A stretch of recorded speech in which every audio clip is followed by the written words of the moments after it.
Welcome to Drive the Daf. Clear, structured explanation of the daily Daf in 20 minutes. You can even follow in the car. Eruvin Daf Mem Ches contains three separate sugyas. The first is about a situation where you have water sloshing from one tchum to another tchum. Are you allowed to use it, or you have to separate and divide the water?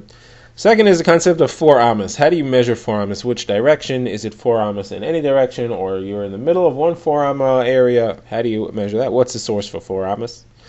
And what standard of measurement do you use for these amas? Next, the Gemara goes to discussion of 3 courtyards near each other where you have an Erev Chatzeres between some of them and not others. What are the different opinions as to whether or not you're allowed to carry from one to the other? There will be machlokes, and the question will be, what exactly is the machlokes? There's 3 or 4 different ways of defining it. So we had seen a machlokes between Rabbi Yochanan ben Nuri and the Chachamim. But what is the halach of an object which is hefker? It's ownerless, doesn't belong to everybody or to anybody at the beginning of Shabbos. What is its tchum? So according to Rabbi Yochanan ben Nuri, it is limited to its own 2,000 amma tchum. Even though it doesn't belong to anybody, it defines its own tchum. According to the Chachamim, it has no tchum, and therefore the first person who picks it up, his tchum applies to it.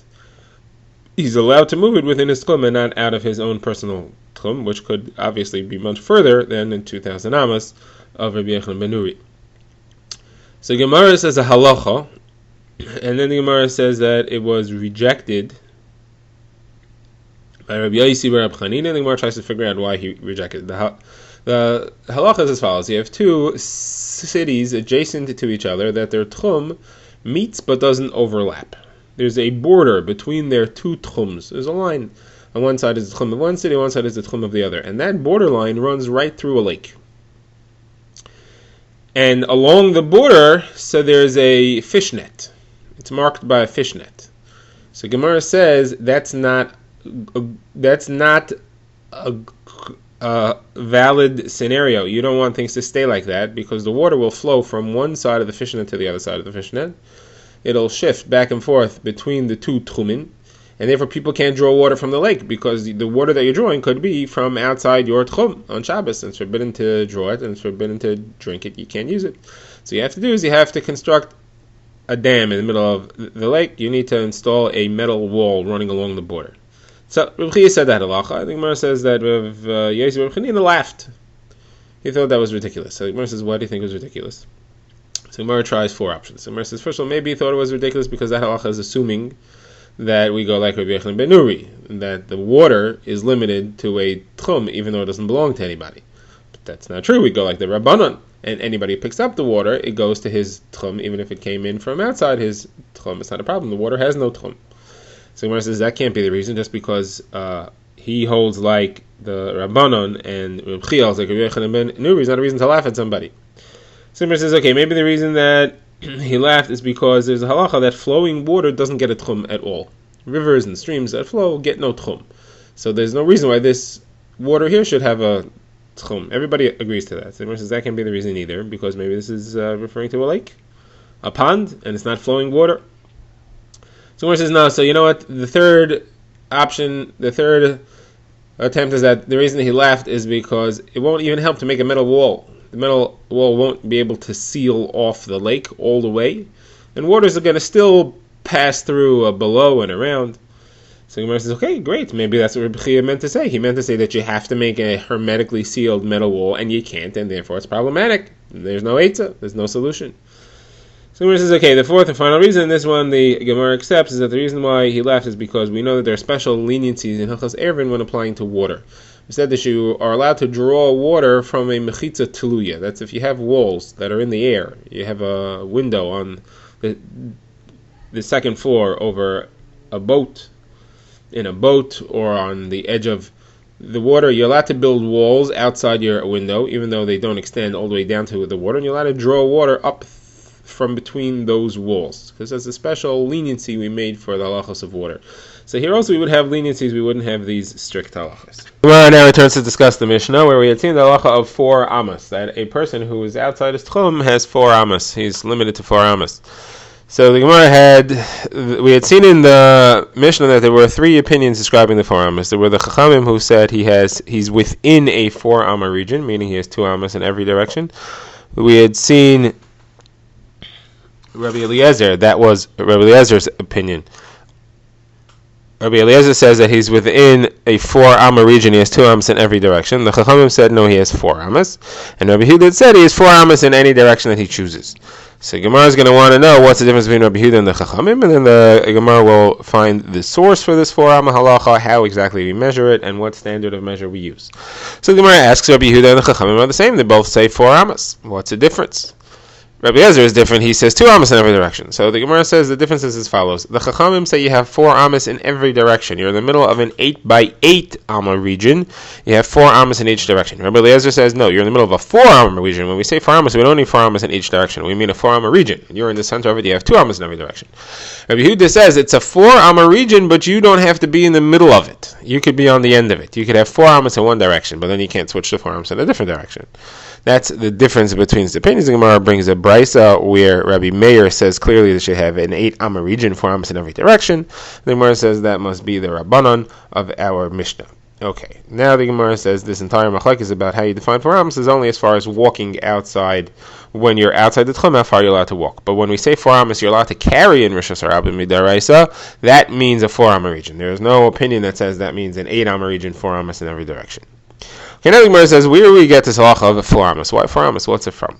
Gemara quotes a brisa. There are 2 opinions based on the pasuk Shavu ish tachtav. When Moshe Rabbeinu told the people when not to collect the money, he said Shavu ish tachtav. Everybody sit underneath you.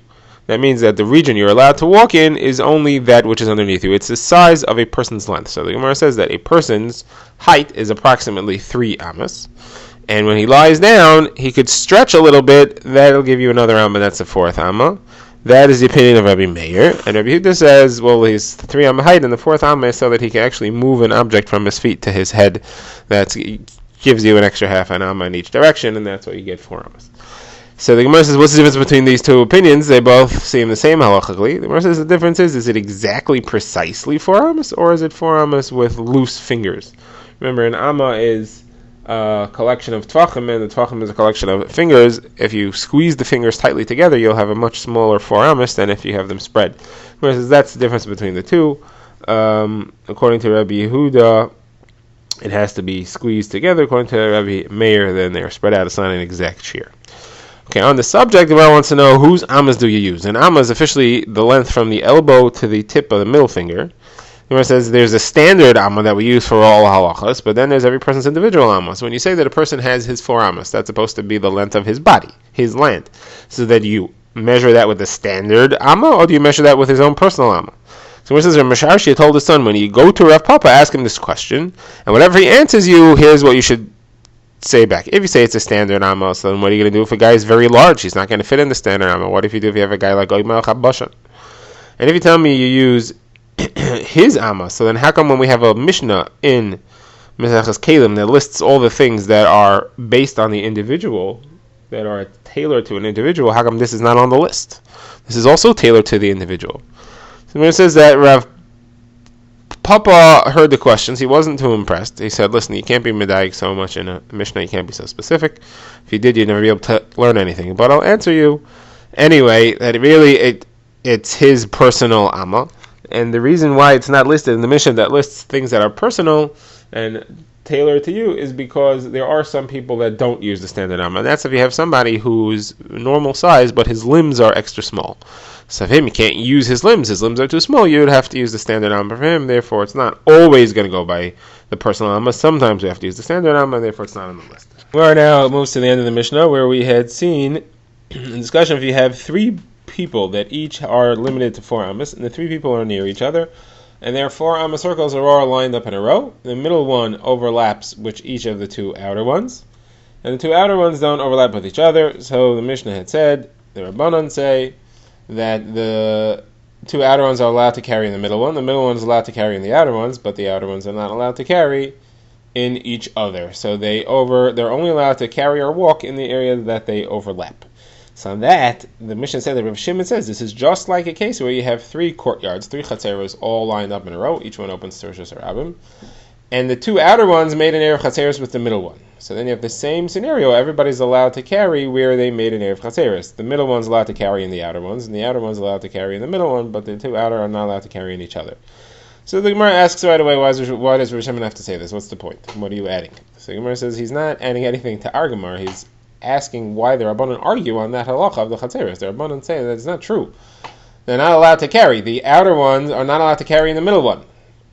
So Rabbi Shimon is asking you, why would you argue on that? You're not arguing on this case over here. Why would you argue on that? So the Gemara answers that the Chachamim are afraid, in the case of the courtyards, there's a lot of people living in these yards. There's multiple houses. If you let the outer ones carry in the middle one, they're going to end up carrying further even to the other outer one. And therefore, they say that it's usher. Here, you just have three people, three individuals. They'll remember that the outer ones are not allowed to walk in each other's area. So now the Gemara says, B'chlal, this halacha about the Chatzeres with the Eruvin Chatzeres doesn't make sense. How does an Eruv Chatzeres work? The halacha is that you're not allowed to carry in a jointly owned yard. In order for it to be permitted to carry there, it has to be not jointly owned. So what do? All the people who live in the yard, or who want to be able to carry in the yard, form a corporation.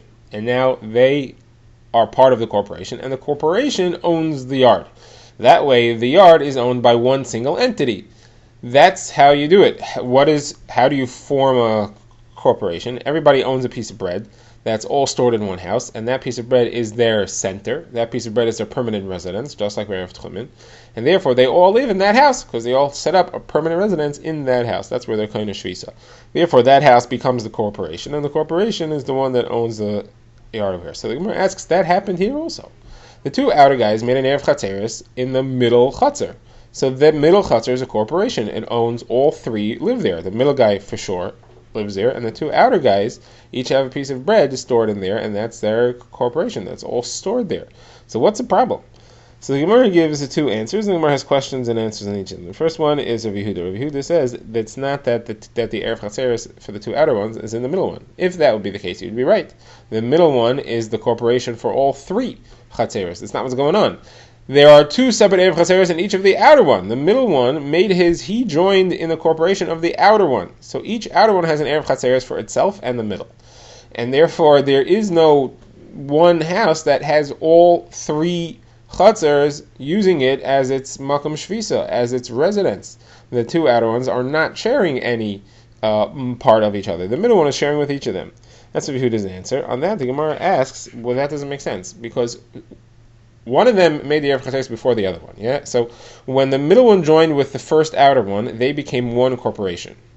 Then the middle one joined with the other outer one. He took his corporation with him and joined with the third one. Now all three are one. They're all in the other outer one. They're still one corporation. So what's the problem? Yeah, when the middle one made the second Erev Chatzeres, even though he left the bread in the outer one's house, but he was representing himself and the rest of his corporation, which is the other outer one. So for sure he was allowed to represent them, and he took his corporation and he incorporated it with the other house. So now all three live in the last house that had an Erev Chatzeres, and therefore it should all be one corporation, should be allowed to carry in all three Chatzeres. The Gemara says that that's not true. It doesn't work that way. Since the two outer ones explicitly did not make an Erev Chatzeres with each other, it's showing that they don't agree. They are indicating that they're not accepting that they should be part of one corporation. So when the middle one went and made his second Erev Chatzeres, he was representing only himself. He wasn't representing the first person that he was ma'arav with, because that person opted out. V'haraya, the proof is that he didn't make his own Erev Chatzeres. Okay, now the second answer to the question of why it's not permitted that they all have one Erev Chatzeres here in the middle house is Rav Sheshes. And Rav Sheshes says, no, I can even tell you that the two outer ones both made an Erev Chatzeres in the middle one's house. But they made two separate Erev Chatzeres and two separate Kalim. The bread is stored in two separate things. Which is, first of all, that sounds like it's Beis Shammai's Shita. Beis Shammai and Beis Hillel have an argument. Do the breads have to be stored in the same kli, or do they not have to be stored in the same kli? According to Beis Shammai, it has to be stored all in one kli. According to Beis Hillel, it doesn't have to be stored all in one kli. So what's the problem here? So my answer is no. What happened here is that it was stored in two separate rooms, two separate houses within the Chatzer. The middle Chatzer has both Eruvin Chatzeres, but two separate houses within the Chatzer. That even Beis Hillel agrees that that's no good. You can't combine them into one corporation. It's got to be in one house. Now, the other question is that if this is true, that what Rav Sheshes is describing, that the two outer ones put their Makom Shvisa, they put a piece of bread in two houses in the middle Chatzer, then they're both residences in the middle Chatzer. if they're both residences in the middle chutzner and they're not misarev with each other, they're not joining one corporation, that means that there is no one corporation for the middle chutzner. Because there are two people who made their residence in the middle chutzner that have not joined with each other. So that messes up the whole Erev Chatzeres. You shouldn't be able to carry anywhere. Because you have two people, because of Erev Chatzeres, they are now residents in the middle Chatzer, and they didn't join with each other.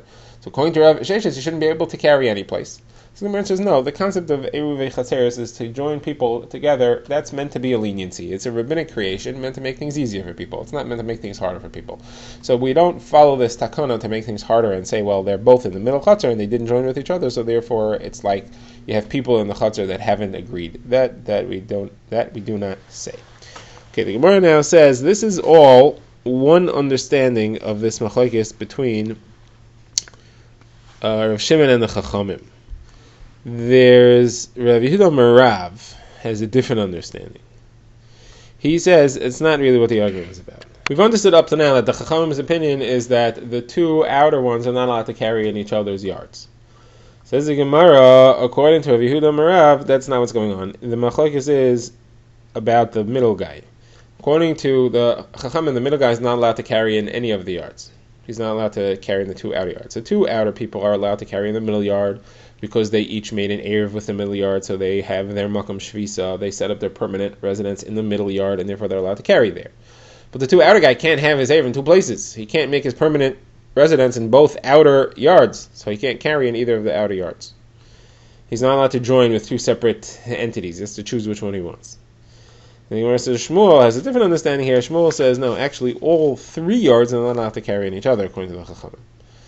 The Gemara is going to find supports to each of these three understandings of what the machlokes is, and that will be Daf. Drive the Daf is a project of the Grand Woodlands Shul and is presented by Rabbi Yitzchak Landa. Find us on YouTube or subscribe to daily emails by emailing drivethedaf@gmail.com.